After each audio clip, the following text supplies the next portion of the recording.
In a peaceful village nestled between rolling hills, there lived a king who was known for his wisdom and fairness.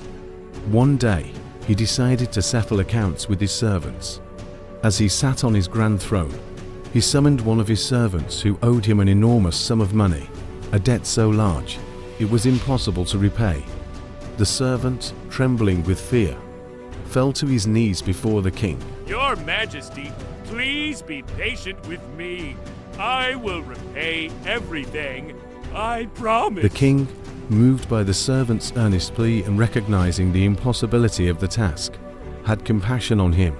He decided to cancel the debt entirely. You are free to go. Your debt is forgiven. Thank you, Your Majesty. The servant, overwhelmed with relief and gratitude, left the palace. As he walked home, he encountered a fellow servant who owed him a small sum of money, a mere fraction of what he had owed the king.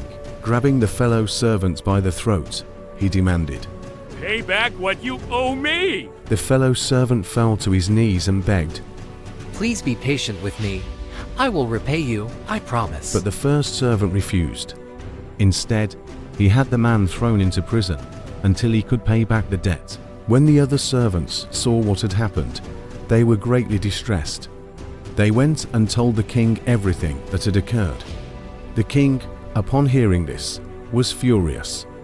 He summoned the unforgiving servant back to the palace. You wicked servant! I forgave you all that debt because you begged me. Shouldn't you have had mercy on your fellow servant just as I had on you? In his anger, the king handed the unforgiving servant over to the jailers to be tortured until he could repay all that he owed. The king's actions served as a powerful reminder to all his subjects. So also will my heavenly Father do to every one of you if you do not forgive your brother from your heart. And thus, the village learned the importance of mercy and forgiveness, understanding that just as they received compassion, they too must show compassion to others.